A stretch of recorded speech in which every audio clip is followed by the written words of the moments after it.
Shalom Bapak Ibu semua. Saat ini kita ada di khotbah minggu bersama Buk Suwili. Dan tema khotbah minggu ini adalah melawan badai kehidupan. Saudara, kalau kita lihat kita sudah masuk di tahun 2024. Mari, biarlah kesusahan, penderitaan yang sudah kita lalui di tahun 2023 biarlah semua berlalu.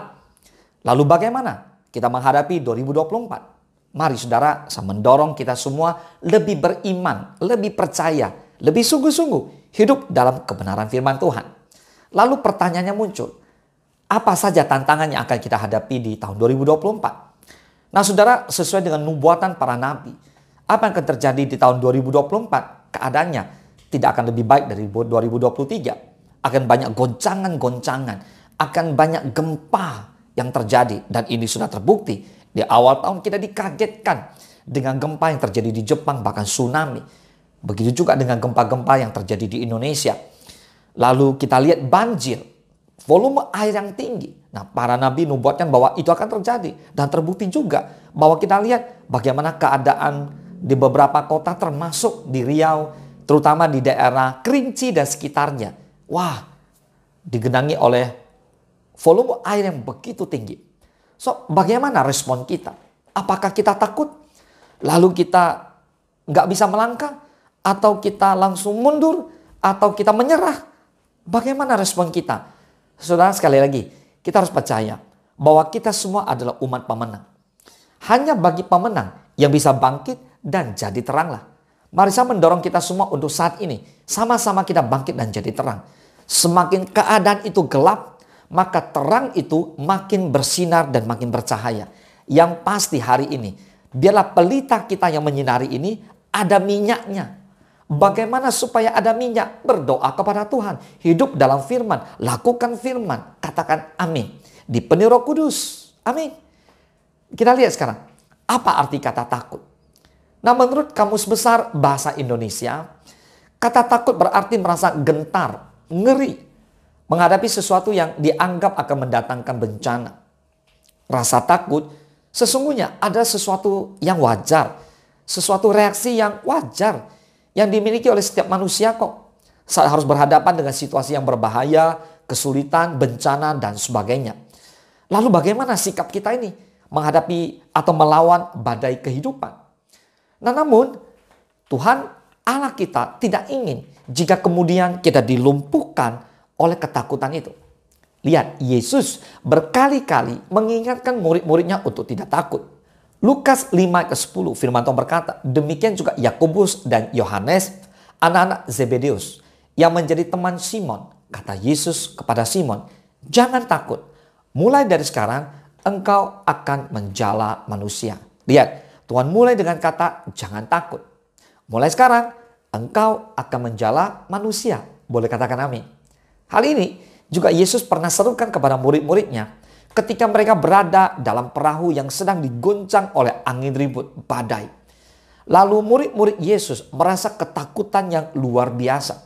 Padahal mereka sedang bersama-sama dengan Yesus waktu itu. Saudara, Yesus ingin saudara dan saya melawan badai ketakutan.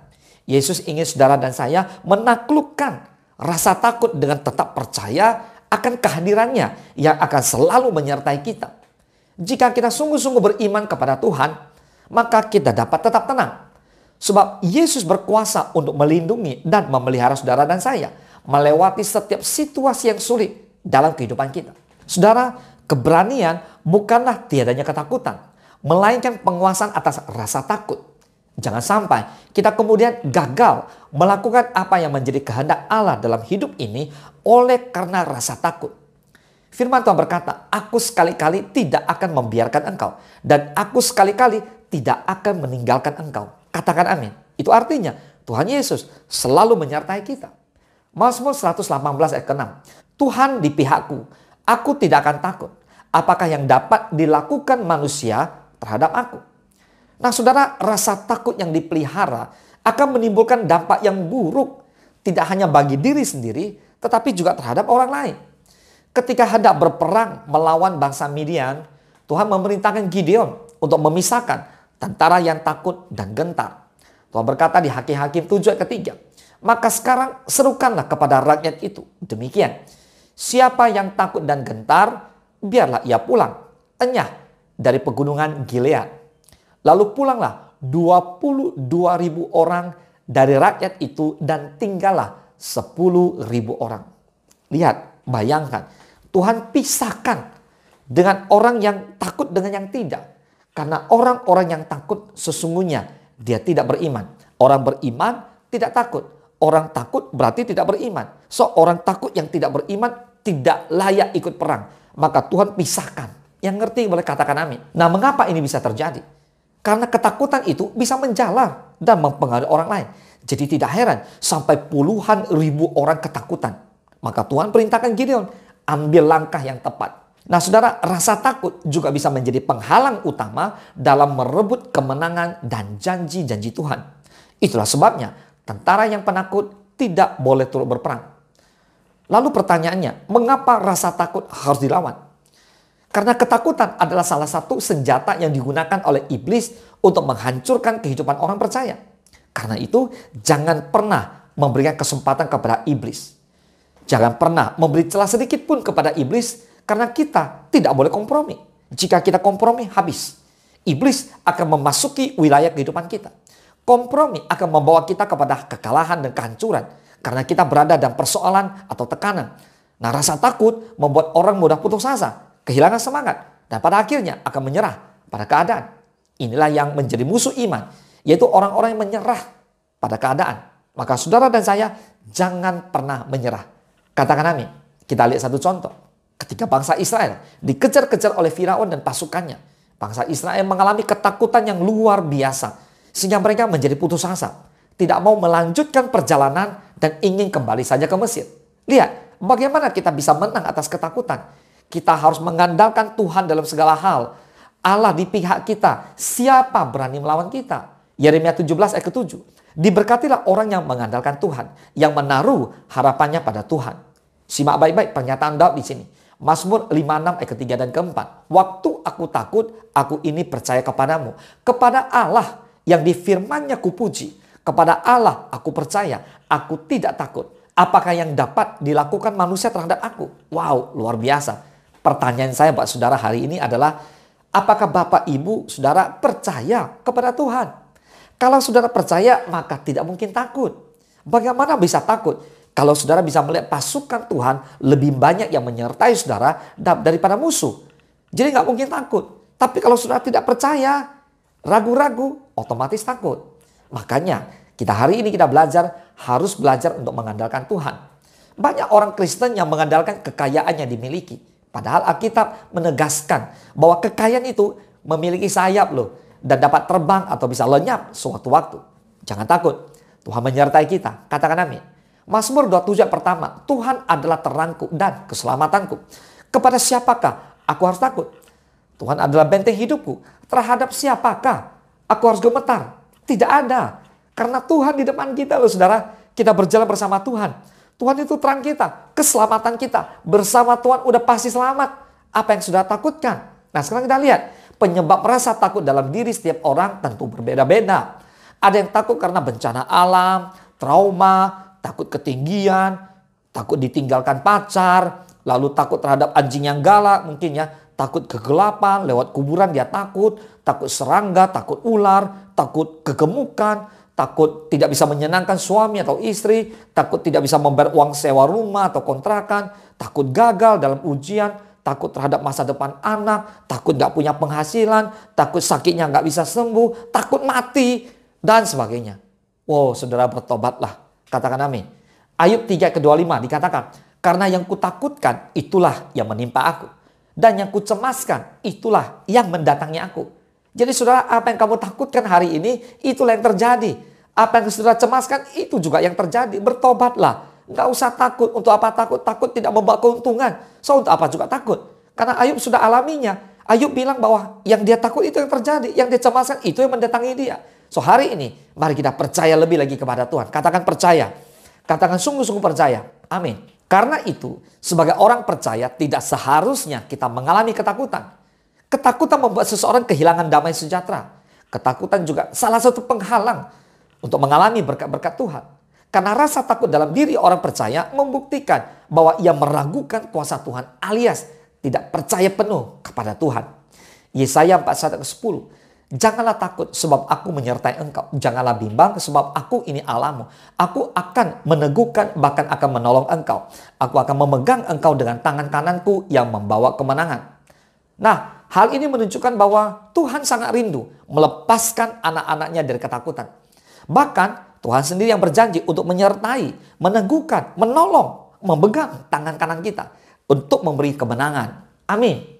2 Timotius 1 ayat 7. Sebab Allah memberikan kepada kita bukan roh ketakutan, melainkan roh yang membangkitkan kekuatan, kasih, dan ketertiban. Dalam suratnya kepada Timotius, Rasul Paulus menegaskan bahwa Tuhan tidak memberikan kepada kita roh ketakutan. Artinya bahwa roh ketakutan itu bukan berasal dari Tuhan, melainkan dari iblis yang berusaha untuk melemahkan dan menghancurkan kehidupan orang percaya. So, jika seseorang terus dikuasai oleh rasa takut, maka ia tidak akan dapat melangkah maju menggapai berkat Tuhan.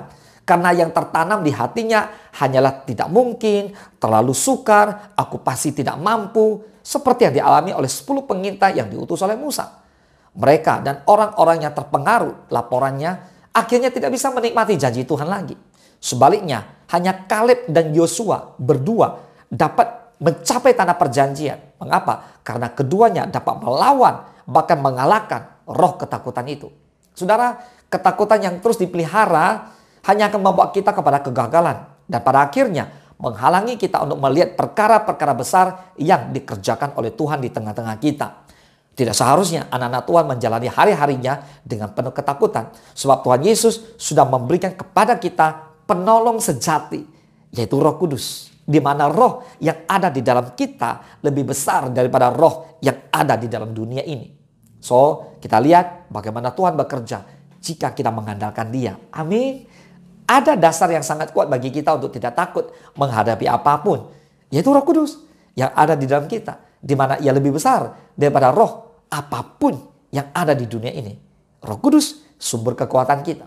Nah, saudara, sebagai penutup, saya akan bagikan tentang bagaimana respon kita untuk mengalahkan badai ketakutan. Keadaan tidak baik boleh terjadi, tapi kuncinya tetap direspon saudara. Kita lihat dan belajar dari murid-murid Yesus ketika Tuhan izinkan badai itu terjadi. Markus 4 ayat ke-37. Lalu mengamulah taufan yang sangat dahsyat dan ombak menyembur masuk ke dalam perahu. Sehingga perahu itu mulai penuh dengan air. Para murid menjadi sangat ketakutan ketika ada taufan, badai itu terjadi, sudah sangat dahsyat. Lalu ombak menyembur masuk ke dalam perahu. Saudara lihat, bukankah hidup kita ibarat perahu yang sedang berlayar di tengah lautan luas itu? Kita lihat bagaimana murid Yesus membangunkan Yesus. Kita lihat kadangkala hidup kita juga sama. Kita dihantam ombak dan gelombang besar. Pertanyaan saya, apakah saudara sudah bangunkan Yesus? Apakah saudara ada berdoa kepada Tuhan? Apakah saudara ada memuji menyembah Dia, minta pertolongan dari Dia? Ketakutan datang ketika kita mengandalkan kekuatan diri sendiri. Dan jika kita memiliki iman dan percaya yang penuh kepada firman Tuhan, maka kita mengandalkan Dia, maka kita dapat melihat bagaimana Tuhan bekerja menenangkan badai. Bagaimana kita bisa melewati badai apapun itu terjadi dengan penuh kemenangan. Karena Tuhan Yesus di pihak kita. Boleh katakan amin. Tuhan Yesus memberkati. Dan mari kita bersatu dalam doa.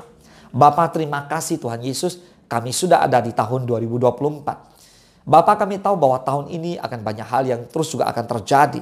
Sesuai nubuatan para nabi, goncangan, krisis, gempa, genangan air, volume air yang tinggi melanda.